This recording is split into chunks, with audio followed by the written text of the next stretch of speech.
Hello, my name is Michael Fortune. I'm an artist folklorist, and I run a webpage called Folklore.ie. What I want to do with you for the next 45 minutes or so is just to chat to you about a project that I've been working on with the Arts Department and take a part in Carlow County Council. I've been working on a project called the Scallion Ater Project. Here's a little flyer about it since 2018, and it's went through different phases over the last couple of years. So what I want to do is want to explain to you and talk to you about that. And for those of you who don't know, a Scallion Ater is a kind of an affectionate term for Carlow people. But listen, before I even start, what I want to do is kind of go through about 3 different stages of the course of the project. Just to give you kind of an overview of the ways of working.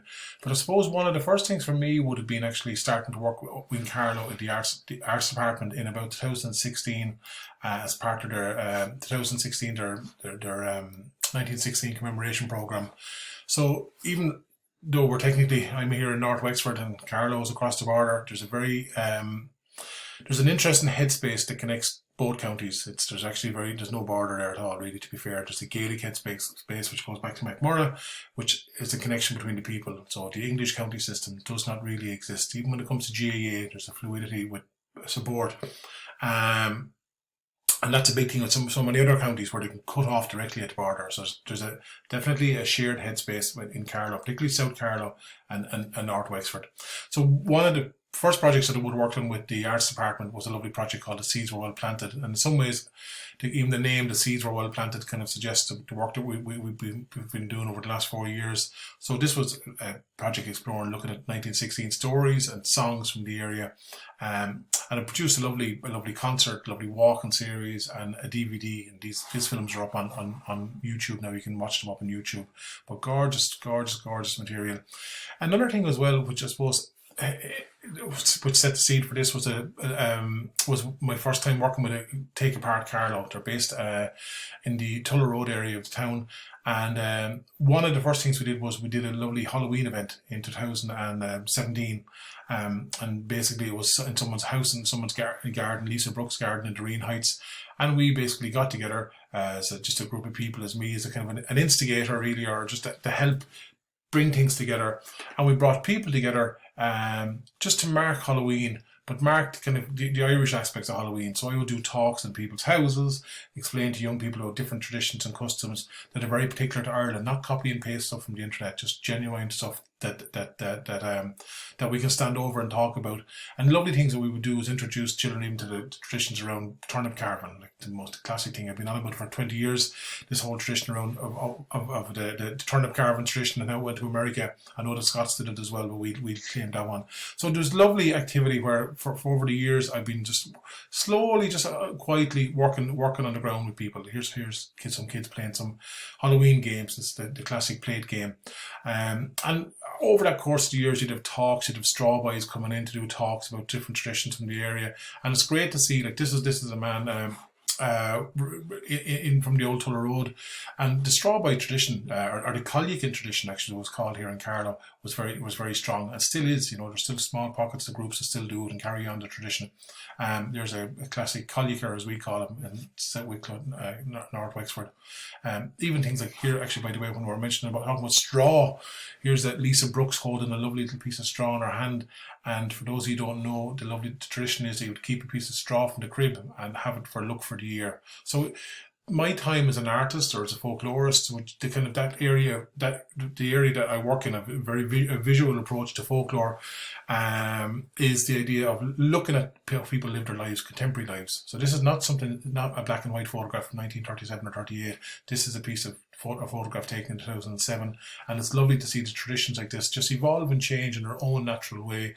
Nowadays, people put their bank cards in their purse or their wallet on their phone. So then you'll obviously put a bit of straw in that as well. So just things like that. Other things which we were interested in, which kind of set the ball rolling for the Scallion Ater Project, was another strand of that. This idea of, even though we're a completely urban area, an urban town area, it wouldn't be massive in the scale of big cities, but still it was an urban area. And the idea of going to explore and being a tourist, and actually go to places where you'd never actually consider would be a tourist attraction, And in some ways, I like the idea of turning what tourism is on its head a little bit, because I kind of think we need to find a sense of ourselves before we can start to promote about what we have, you know. And sometimes I think what we promote sometimes can be, actually you can ask questions about it.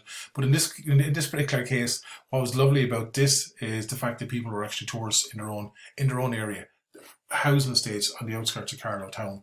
And what we would do, we'd met in January, wet January, and for a couple of weeks we'd go rambling. We'd go rambling through the estates and figure out what fields were there. We'd meet people who lived there before there were houses, who told people what was there. And it was just a gorgeous experience. Any of these experiences, whether I'm walking in the most scenic part of Ireland or whether I'm walking on a kind of a wet, damp road going into the outskirts of a town, once you're connected with story and people, there's something that connects you down to that very place where you're standing. So here we are going visiting things like, I think it was called the King's Chair, as far as I remember. And just going rambling. So that's that kind of work that I've been doing, tipping away at. Another lovely area of the work that I've been working with the Arts Office was working in daycare centres. And this was a body of folklore. Again, all part of the wider umbrella of little pockets of research. But this to me, this is like, as someone said before, it's like eating jelly beans. It's the most gorgeous work to do, to be in a daycare centre, to be talking to people. Some from the town, more from the outside the country, come into the town for daycare centres for older people. And you would literally just record, meet people and chat. And we produced two gorgeous collections with Tess and Nancy, and then also a man called Mick McGrath. And again, these DVDs are available. You can get them from, I think, from Carlow Library, or you can get them up online. But just lovely little things, all different things. You could be a cure for shingles, or walking in a May Dew, knocking a swallow's nest, all that kind of stuff. And as you can see down at the bottom here, there's a lovely account here of Collican, and that's the strawberry thing, which is very particular to Carlow and the very north part of Wexford. We did different things over the course of the years. We would do different kind of excursions and exhibitions and presentations. This was for Culture Night that year. And there's the kind of setting where you'd go in and you'd meet people. So you meet people on loads of different levels. So again, just to kind of record and set up, me, my camera, and usually two people work out lovely. Another lovely strand actually, which we did, was we, down here in Wexford, myself and Aileen Lambert, my partner, my other half, my wife, we basically established the Wexford Maybush Festival over the last 5-6 years. The Maybush was very, very strong in Leinster, from South Ulster right down through Leinster and parts of East Munster, but predominantly Leinster. And it was done in Carlow as well, of course it was.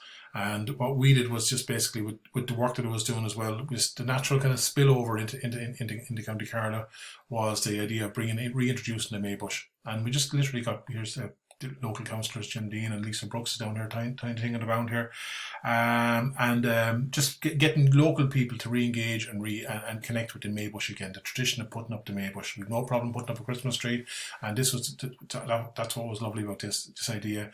And we put them in places where people said, "Oh, that won't last the night." You know what? It lasted the night. It lasted the whole month.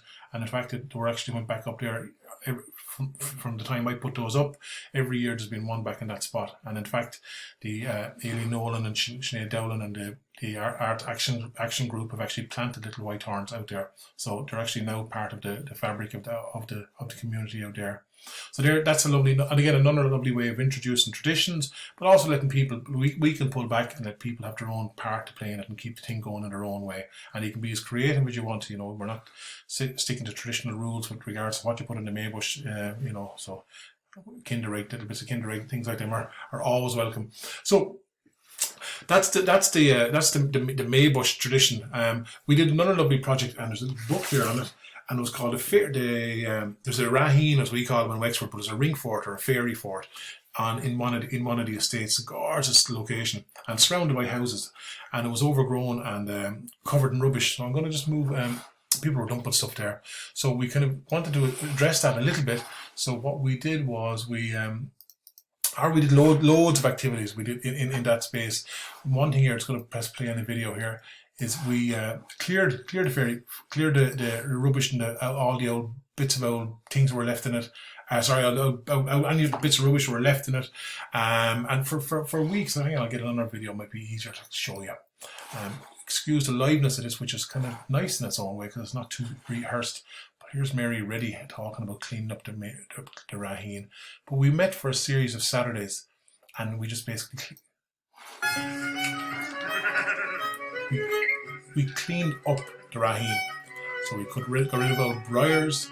And here's Lisa Brooks actually blessing it with holy water because people were afraid of their life of going in the fairy fort. One man told us a great story about getting bad luck. But that's it, cleaned up. There was just briars and so much stuff there.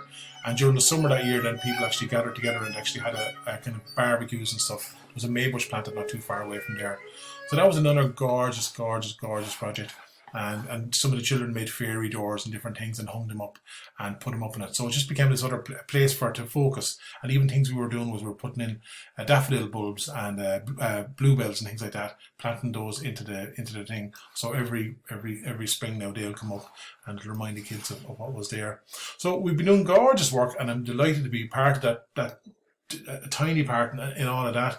But one of the things, which gets me onto the scallions, is one of the things which really struck me was the fact that as a Wexford person, we are known for our strawberries. This is the classic Wexford strawberry van. And we kind of claimed it a little bit. Here's a man in Tinryland who sells strawberries, Carlow strawberries. But the Wexford ones seem to have claimed that market a little bit. And I always said to myself, Jesus, the Carlow ones now, with a name like Scallion Aters, wouldn't it be lovely to try to reintroduce the concept, or why the scallions are so important? Because we've claimed the spud, we've claimed the strawberry, as I said, the neighbours across the border. But so I think it would be a lovely thing. And I was also conscious as well of the idea of in Carlow, of the sugar beet, that kind of almost felt it was like pulling people down into the ground, because it left such a mark on the town. People were still kind of hurt by it, I think, when the industry was taken away. So I thought the idea of the scallions was this very light, simple thing that was kind of reaching up towards the sky. That was kind of a kind of concept or a visual I had. But simply the idea of actually getting people to grow scallions, young people to grow scallions. And by growing scallions, there's loads of different things you could do. It has an impact on you just by growing and looking after something, but also again, I suppose the kind of the cultural identity of the scallion as well. And so before I even go, I want to show you a little newspaper cutting here on my desktop, and it's from 1934. From 1934.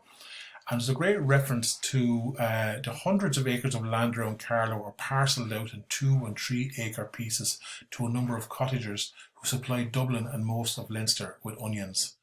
Right? So there is where your Scallion Ater, the term, came from. And this account is from about in the previous century, so you're talking 1800s. So there was a tradition of growing scallions, a very strong tradition of growing scallions within the county, and obviously that's how the county earned its name, and the people are very, very proud of their name as well. And it's interesting even to watch from a point of view as well, where they use the word cottagers, because I know in Wexford, it was actually a lot of the farm labourers and the very, very small farmers, the people with a couple of acres who actually were way more resourceful and actually turned small acres into for much more profitability in the sense of strawberry growing or raspberry growing or fruit growing, that kind of stuff. So it's almost like a little repeat what was happening in Wexford, but had a rise and a fall. Now, I'm not saying this industry is going to take off again, but I still think it's something that could be lovely for people to connect with. So what I'm going to do now is I'm going to show you a video I made with a man called Terry Murphy. I filmed one day on my mobile phone, and I'll just have Terry talking about scallions and what scallions mean to him. So have a listen to this. What do you think of the term of Scallion Ater? Is it a bad term or a good term? I think it's a good term. It's a term that refers to Carlow people who were known as the Scallion Aters. I'm a classic Scallion Ater myself. I eat scallions every day of the week. As you can see here, we grow scallions year round here. And we love the scallions. We have them in potatoes, we have them in the salads, we have them in soups. So it's a term I agree with him. Look up to. My claim to fame. Carlow's claim to fame? Yeah, Carlow's claim to fame, the Scallion Ater. And did you have them as a child when you were growing up? Yeah, my father grew them, yeah. We even used to use them for drinking. We used to use them for straws. Use the leaf of the scallion. If you can see here. If you take off that, you can suck your lemonade through it.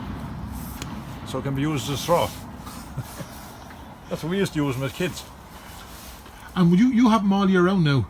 All year round. They can grow them all year round. Yeah, now when they got the polytunnel, they can grow them year round. These are winter scallions. These are grown in the winter time, grown in September. And now when spring comes, if we ever get spring this year, I'll be sowing them outside in another 2 or 3 weeks. And you were saying at one stage you used to grow nearly a quarter of an acre, was it? I grew a quarter of an acre here many years ago, yeah, back in the 1980s. I used to sell them to a commercial fruit wholesaler in Dublin. Very good business, yeah. And did everyone grow scallions around here years ago? No, the gardeners would be growing them, or just gardeners, and you know. But every house had a garden that time, a small garden, I suppose, and everyone grew their own vegetables, and scallions was the staple, like scallions and spuds. Yeah. Yeah. And you wouldn't fry them up, you'd eat them raw? Oh, raw, perfectly, yeah. They're nice. Yeah, well, they're nice fry too, nice in a salad or in soups or garnish, putting the garnish on the stew or the soup, or you know. But they're very nice in mashed potatoes. You mash your potatoes and get your scallions and mash them up and mash the potatoes and leave them steam for a while in the mashed potatoes. I go to supermarkets sometimes, if we're out of scallions, I go to the supermarket, maybe Aldi or Lidl or Super Value, and you look at the box, see where did it come from. Ethiopia, Mexico, Egypt. And whatever it is about those scallions, I can't eat them. If I eat those scallions, I get a heartburn straight away. And I can eat these things raw all day long, no bother. No problem. But if we eat the shop bought ones, I will be regurgitating or whatever you call it all day long. So I can't beat the natural product. Was there any particular days? The only way years ago you'd have the spuds, you'd grow spuds by the St. Patrick's Day, you get the first ones in. Maybe that was a Wexford thing, was it? No, I don't know. No, they'll grow all year round. They sort of grow them in rotation. You grow a few every month. Every month you saw a strip of scallions, so you have scallions all year round. And then I have scallions coming on, you know. These are young ones. They were only grown 6 weeks ago. So we'll have them now in about 2 months' time. And I'll grow another few strips along here now, so we'll have scallions all year round. And the term the Scallion Ater, it's not, you don't see it as a derogatory term. I agree with it. It's a term I like, so no problem with it at all. Something to be proud of. Yeah, something to be proud of, yeah. And that was Terry Murphy talking to me one day in his home in Clonegall in South Carlow. And as you can see, he's fond of the scallions. Now, to be fair, other counties too are fond of scallions. We had our own preference for them in Wexford as well, but we didn't have the name. For those of you who don't know, I've actually got some scallions, but I'm sure Terry will be absolutely distraught when he sees these, because they're actually, I'd say they're imported. They're certainly not from Ireland anyway. They've come in. He would know where they've come from. But I bought these in a local supermarket yesterday just to show you. But just to show you actually what Terry was on about, that thing was, here's a little bowl of salt. And I know that many families, we did it in Wexford, and Terry was telling me he did it himself. And actually, his sons were telling me they did it. Was the greatest luxury of all was to get a scallion. And to get a scallion and dip it in salt and just eat it like that. Right? One of the simplest things in life. And I just put up a post on Folklore.ie there just this morning. And I noticed that the same thing is repeated around the country. But definitely that was the thing that was found in many homes in Carlow. And all people would have would be a boiled spud with butter and salt and a scallion. And that was it. No meat. Happy days. Well, the Scallion Project started off with an idea. It would have been 2018. And what the idea was that we made up a flyer. And it was coming into the spring of 2018, and the idea was we'd get word out to people that we produce these little simple things, little badges, little Scallion Ater badges, little stick-on ones and little pin-on ones.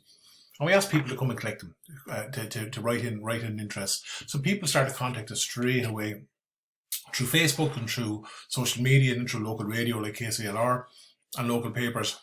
So I'll just show you some photographs there now, just to give you an idea. Let's move this over here for you so you can see. So that was the flyer of Salute Me Scallion, as you can see. And these were the badges. Were just gorgeous. They're actually like hen's teeth now at this stage, because people were going mad for them. Those children in particular were going mad for them. Carlow were doing well doing well as well in sport. So that's another reason why people wanted them as well, because of the connection with the GAA. So these were the little badges and stickers. And even little messages that you would get from people, like this person email, just to read it out to you. My father, my dad emigrated to England in 1947 when Great Cullen Carlow, and right up until he died in 2004, he always grew scallions. He never forgot his homeland. And they're the kind of messages that you get from that. That was that person, John Byrne, on Facebook. Those kind of messages you get in your messenger, you get them beeping on your phone. So it's interesting, this kind of work that you would do because sometimes it's hard to materialize it, in some ways, how to try to figure out, because all those conversations happen and all those little meetings and exchanges happen. So maybe just kind of a little chat like this is a good way to show you. It's an interesting one. I've even noticed it myself in our area of work with regard to folklore, especially around the area of the Halloween folklore. There was absolute no interest we could see for the last 20 years ago in Halloween folklore, or folklore in general. There was very little, apart from the few academics and the few courses that were ran. There was very few wider conversations. And I know the likes of myself, the work with Alien would do, just a handful of people who've just been chipping away at it and tipping away at it. And I've noticed definitely in the last 6 years since we started to use social media, in particular Facebook, that it's an interest. Even this year, for 15 years, I've been banging on about St. Martin's Eve traditions of eating fowl on that night. And this year, I've noticed loads of pop-ups around the place from restaurants and food critics, all writing about this tradition. So sometimes it's an interesting one that you're the party, you're playing something, but you can see it yourself, but sometimes other people don't see it. And in some ways, the work that you would do, especially recording folklore on film and producing stuff on DVDs, is still actually part of the oral tradition, because you're not, you're still, you're a kind of a hidden cog in getting it going again. And I can see it. And it's not big enough, the work that we do, but I can see the influence that you would have. And it's an interesting one as well. And it just does take a few people to get something going. This is Mary Reddy. And one of the first things that we did was with the Scallion Ater Project, Bloom was on, and we got access to Bloom, and this is Lisa Brooks, and this is part of the Work and Take Apart Carlow. So the two women went up along with I think it was Sis Shannon as well, and they went up and they basically just represented the Scallion Ater Project at Bloom, which is lovely for a ground up project, just to get that, just little baby steps all along the way. Another lovely things, as I said to you earlier at the start there, was the idea of giving out the badges and seeds. Like, that was one thing that we did, was we had these badges, and I forgot to mention actually as well that we bought a bulk load of scallion seeds and repacked them and give them out to people. So this is on the 9th of June 2018.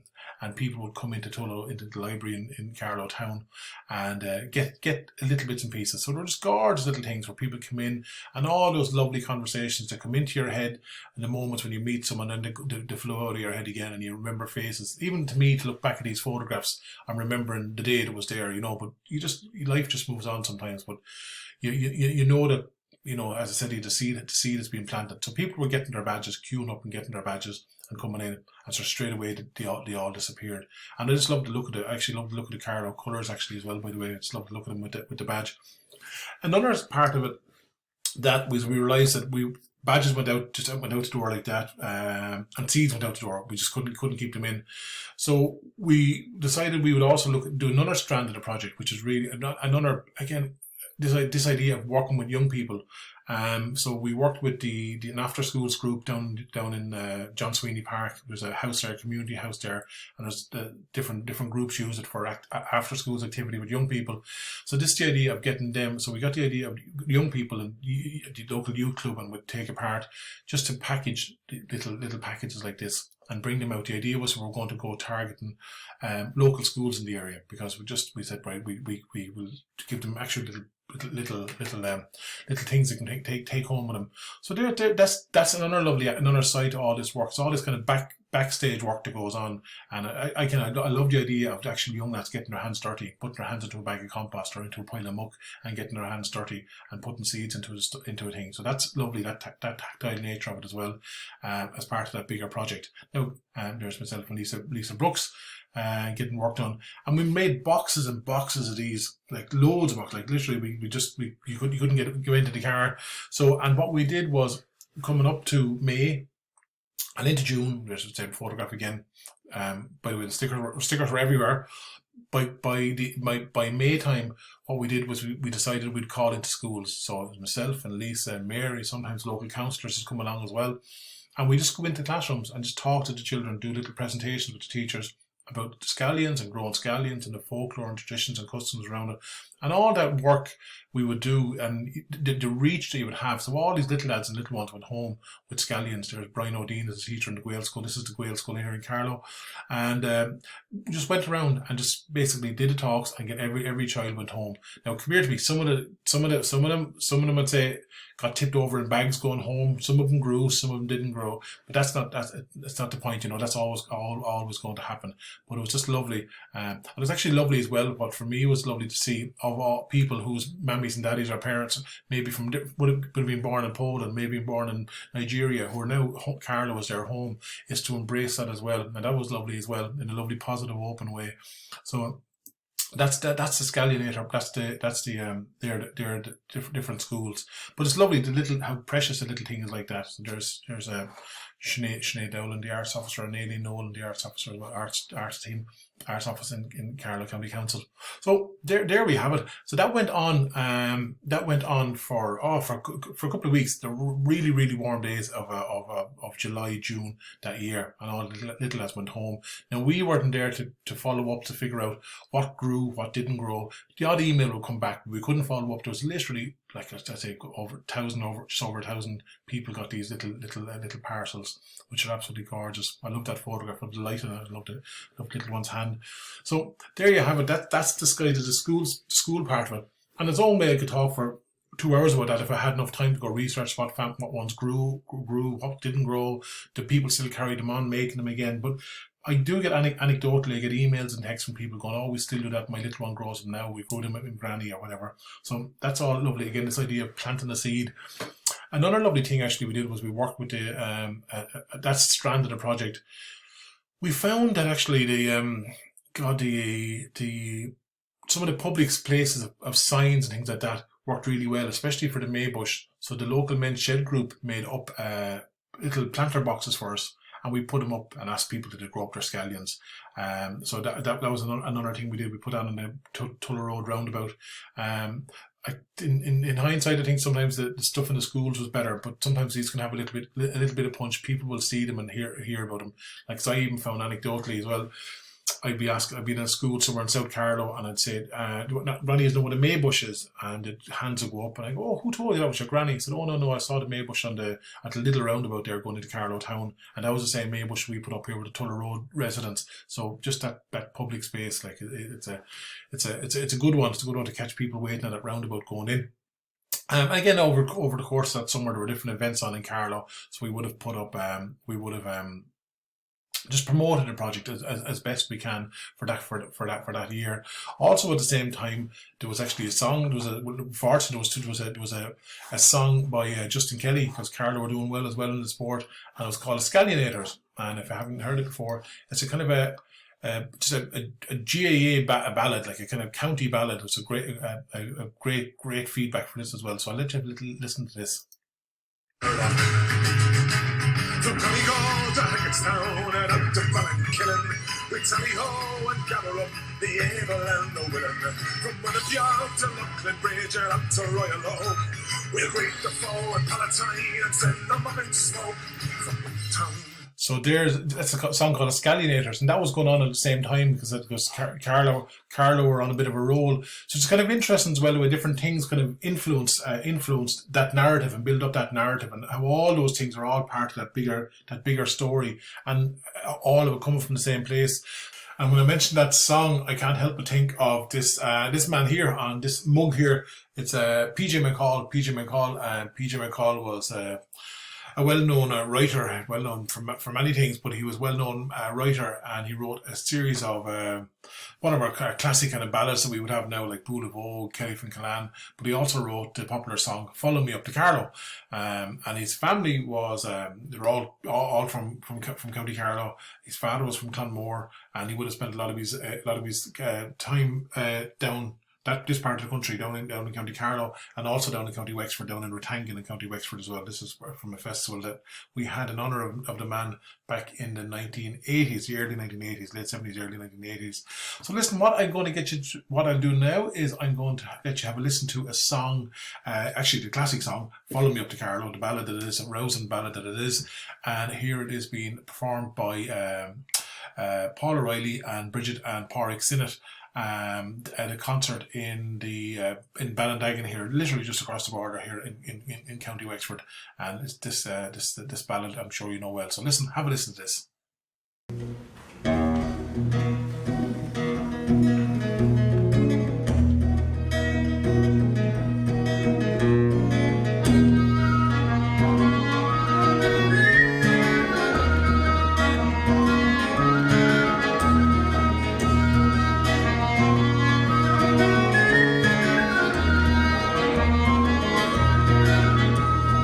If my Carlow, your face, rude and naughty on disgrace, the blackbirds will storm the place and drove into the farm. Race the victory was sure, soon the fire remains secure until we met at Glenmalure and Big McGill Barn. Curse and swear, Lord, get there, we will do what we can there. Blackbirds William, have a care, fallen in just Carlow. Up with collar, down the sword, on we go for right and hard. Big McGill has true Lord, follow me up to Carlow. See the swords and then the mouth, get trash all o'er the English tales, see all the children of the hill, they need the horns, banners, rooster, column, wade and stock, Fulton and a Saxon cock, row out the ball, and Irish rock, they up with teach of manners. Curse and swear, Lord, go there, we will do what we can dare. Blackbirds William, have a care, all of nature's Carlow. Up with hammer, out the sword, on we go for great and hard. Big McGill has true Lord, follow me up to Carlow.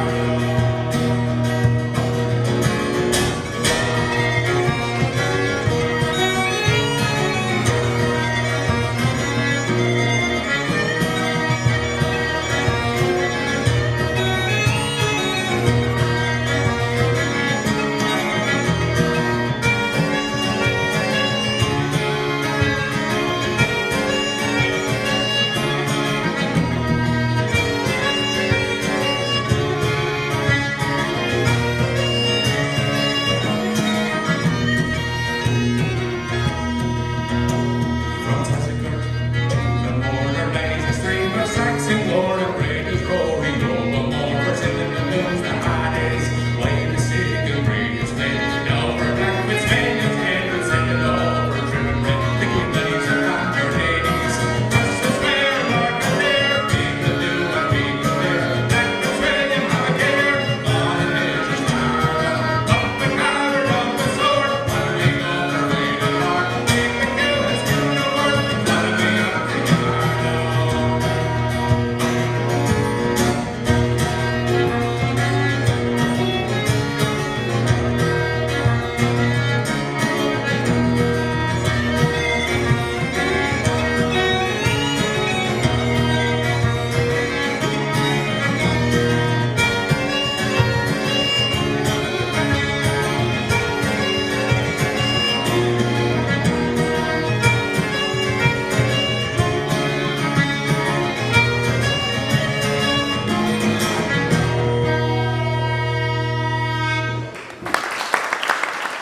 And that was Paul O'Reilly singing "Follow Me Up to Carlow." That's the classic rousing ballad that it is, and it was written by this man, PJ McCall. PJ McCall again with huge connections to County Carlow, and also huge connections here to County Wexford.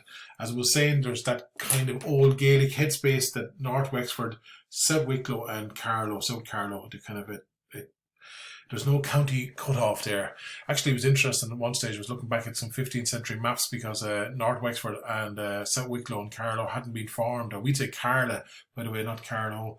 And actually, Carla had a coastline. The town of Arklow now in County Wicklow, or Arklow in County Wicklow, would be technically in Carlow. Only we got a different drawn up boundary systems or county boundary systems. But anyway, that headspace survives.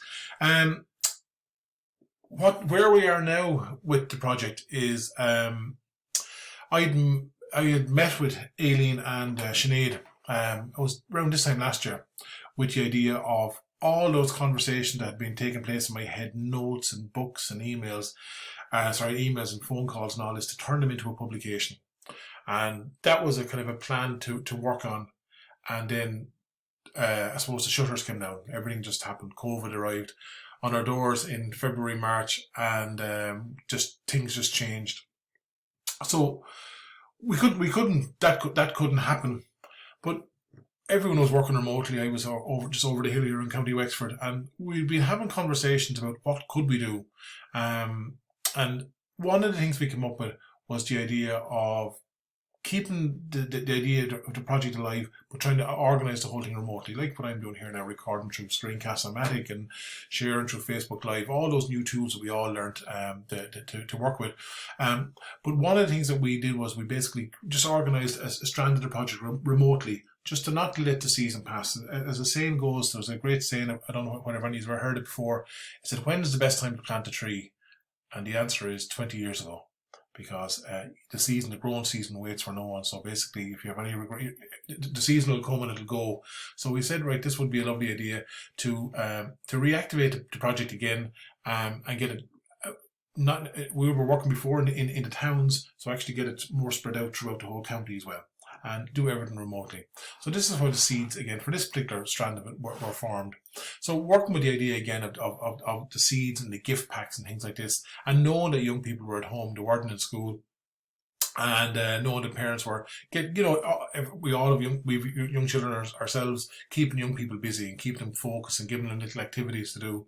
So this was an ideal thing. So we came up with the idea again of another strand, a completely remote strand. So for me here in County Wexford, here's Homer Simpson for you. I think Homer Simpson with a Scallion Ater badge would lift the hearts of anyone.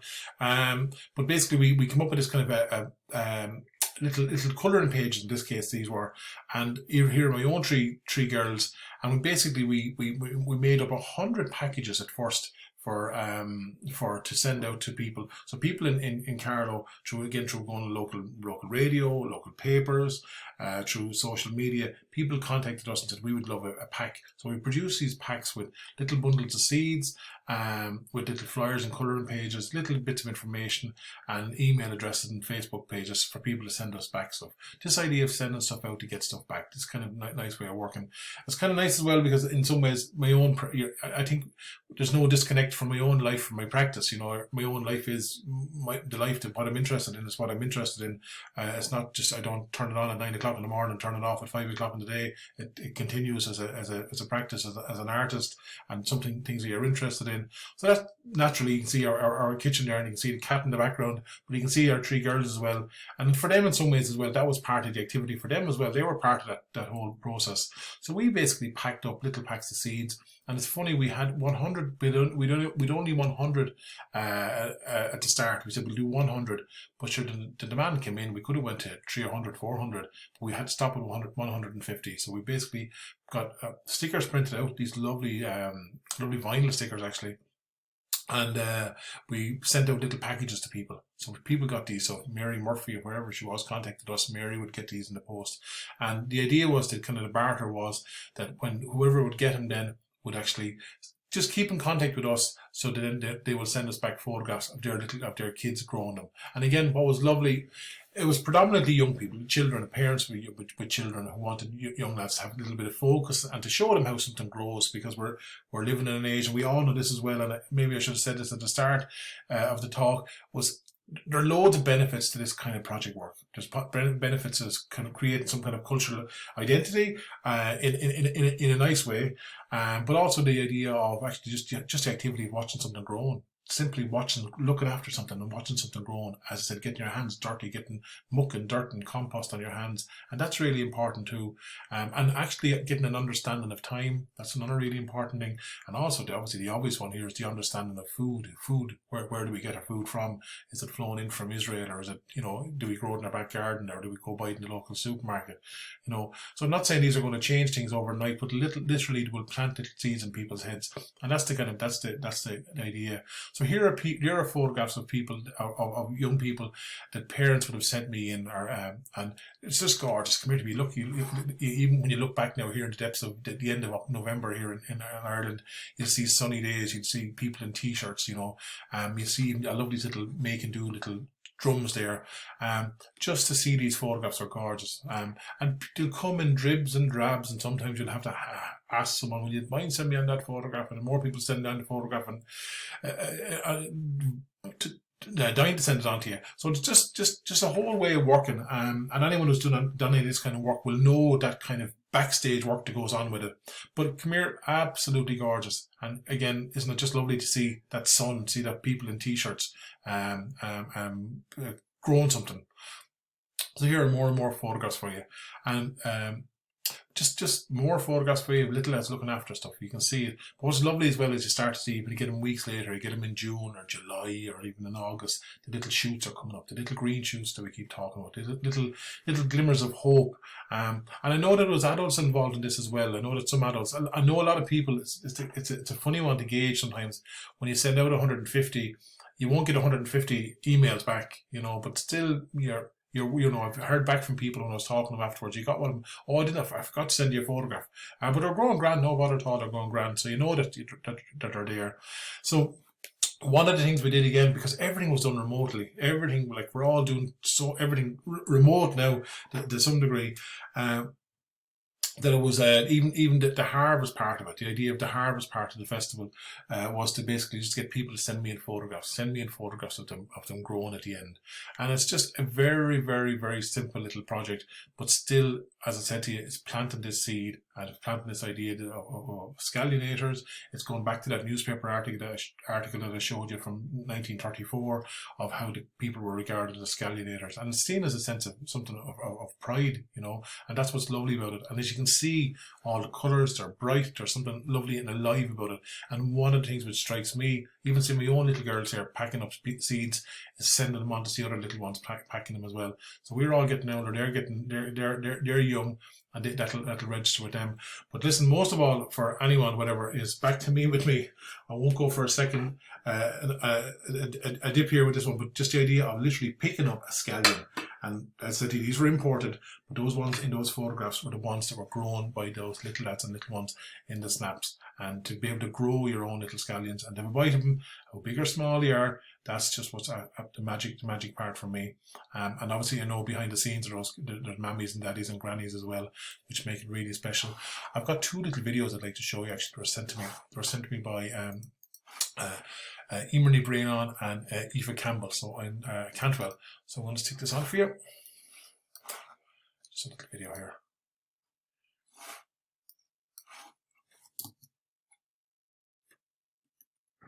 I'm taking part in the Scallion.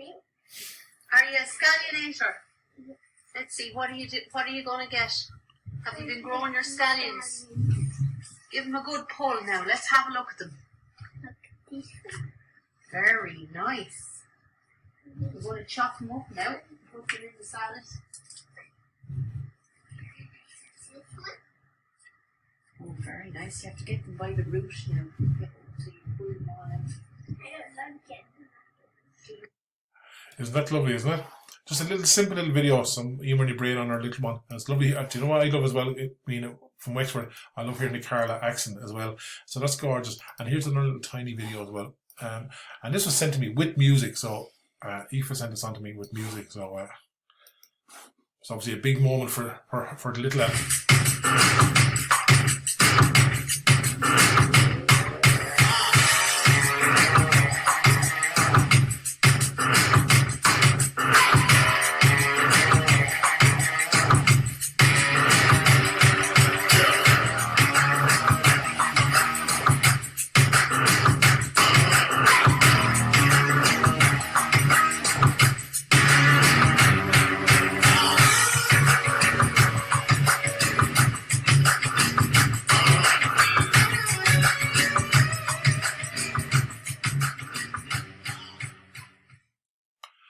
And there is one happy young Scallion Ater. Great man to harvest, wasn't he? So that was sent to me by Aoife Cantwell. Listen, that's the end of the presentation. I'll end with a song for you at the end, all right? But just wanted to do that just to give you an overview of the project. As I said, there was just as I said, the seeds, we're planting the seeds, and it's a slow burner, and that's what's kind of nice about it. And it's just to give you a bit of an overview. At some stage, we can maybe go into more depth, but you get the idea as something that's lovely. I keep saying, and I'd love to see it. I'd love to see people growing more scallions in County Carlow. I'd love to see the way us ones in Wexford, when we're driving on the road, you see Wexford spuds for sale or Wexford strawberries for sale. I'd love to see this Carlow scallion getting a mention in restaurants and by food critics, and because I think it could be a great source of employment for some people. To be fair, we'd go to Brittany a good bit, and Brittany is only an extension here of the southeast corner of Ireland. And every little village you will go to, they'll be proud of their onions, or their down in Roscoff, or their artichokes, or their strawberries in Plucastel, or wherever you go, little regional produce. Only every 5-10 mile away, they're very, very proud of it. So that's a kind of new thing that we need to start thinking about here as well, with food production and localized industry. So, and it's interesting, we're coming at that from an art point of view. It's an odd one really in some ways, but listen, that's the area in which I work, you straddle many boundaries. One thing that I'm going to end with a song for you, and it's a song called Cannon, and it's confused many, many people. It's Aileen Lambert and the other half here singing it out in a storytelling house out in Owlert. Now that's another interesting thing, because the storytelling house tradition, which you get in North Wexford, also is found in South Wicklow and East Carlow. So it's a gas at the way that headspace where these storytelling houses, rambling houses, cropped up over the last, I'd say the last 25 years. So this is the one out in Owlert. But called Cannon, for those of you who don't know, is a dish we use traditionally associated with Halloween. Now, one thing you won't get at Halloween in Ireland are these things, or scallions, right? You will get onions, but you won't get scallions, because they simply weren't there. They were gone, they were grown and pulled up and eaten and dipped in salt by that stage. But you would get called Cannon, and that's the thing. Called Cannon we associate with Halloween, but called Cannon was eaten at different times of the year. I've come across called Cannon being eaten at Lunas at the harvest, different, even during the summer, August time. But certainly a called Cannon dish, which was with mashed buds or with and whatever you'd have cooked up would be eaten then as well. Traditionally here in Wexford, we're very proud of our called Cannon. I'm sure some of the people in Carlow were the same. It was traditionally spuds, onions, not scallions, because not a Halloween called Cannon, and you would have cabbage, not kale, and you would have parsnip. Now, parsnip is the secret ingredient, or a bit of carrot. But this is a different called Cannon now, folks. This is a summer called Cannon, and you would have scallions in it. So, but only that time of the year, not for the Halloween one, right?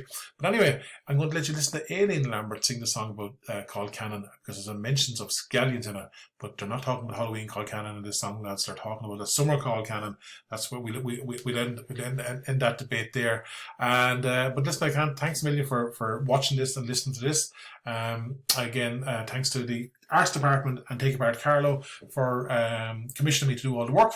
I'm delighted to work up in my neighbouring county, and I'm delighted to see the little fruition and the things come to grow from the little seeds we've planted. And actually, before I go, even before we stick on Call Cannon, I want to show you this. It's actually called the 2021 Irish Dresser and Folklore calendar. And there's a lovely Carlow strand to this as well, for those who don't know, because I produced this with 5 local authorities, and Carlow was one of them. And I have some dressers from Carlow here. I've got Carmel Brennan's dresser. RTE came down and did a feature about Carmel there a couple of weeks ago. So there's Carmel Brennan's dresser in Tulla, just outside Tulla, and it's the most gorgeous dresser. If you can see it there, it says on it, "God bless our home." And I would have documented dressers in Carlow in 2015 with Sinead and Aileen in the Arts Department. Again, lovely. All this kind of work leads from one thing to another. And again, it's this connection with people and connection with the place. And here's Jim Dean's dresser, and Polly and Hannah Brannigan's dressers up in Tinryland in County Carlow as well. These are 2 wedding present dressers. Again, they were on the RT feature that was on a couple of weeks ago. Again, all due to this kind of this kind of work. And it's interesting because this makes this project a little bit physical, because it's a printed object. So you can order that over on the dresserproject.ie. So there you have it. So listen, thanks a million for watching. What we're going to do now is listen to Aileen Lambert sing the song called Cannon and the reference to scallions. So listen, thanks a million, and I'll talk to you again. Did you ever eat called Cannon made with lovely pickled cream, with the greens and scallions mingled like like a picture in a dream. Did you ever make a hole on top to hold the melting flake of the creamy flavoured butter that our mothers used to make? Yes, you did, so you did, so did he, and so did I. And the more I think about it, sure, the nearer I am to cry. Oh, weren't them the happy days when troubles we had not, and our mothers made called gammon in the little skillet pot. Did you ever take potato cake and box it to the school, tucked underneath your oxter with your books, your slate and rule? And when the teacher wasn't looking, sure, a great big bite you take of the creamy flavoured, soft and melting sweet potato cake. Yes, you did, so you did, so did he, and so did I. And the more I think about it, sure, the nearer I am to cry. Oh, weren't them the happy days when troubles we had not, and our mothers made called gammon in the little skillet pot. Did you ever go a-courting as the evening sun went down, and the moon began a-peeping from behind the hill low down? As you wandered down the boreen where the Cluracon was seen, and you whispered loving praises to your little fair Colleen. Yes, you did, so you did, so did he, and so did I. And the more I think about it, sure, the nearer I am to cry. Oh, weren't them the happy days when troubles we had not, and our mothers made called gammon in the little skillet pot.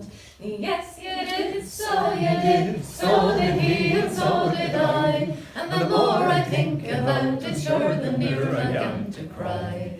Oh, weren't them the happy days when troubles we had not, and our mothers made called gammon in the little skillet pot.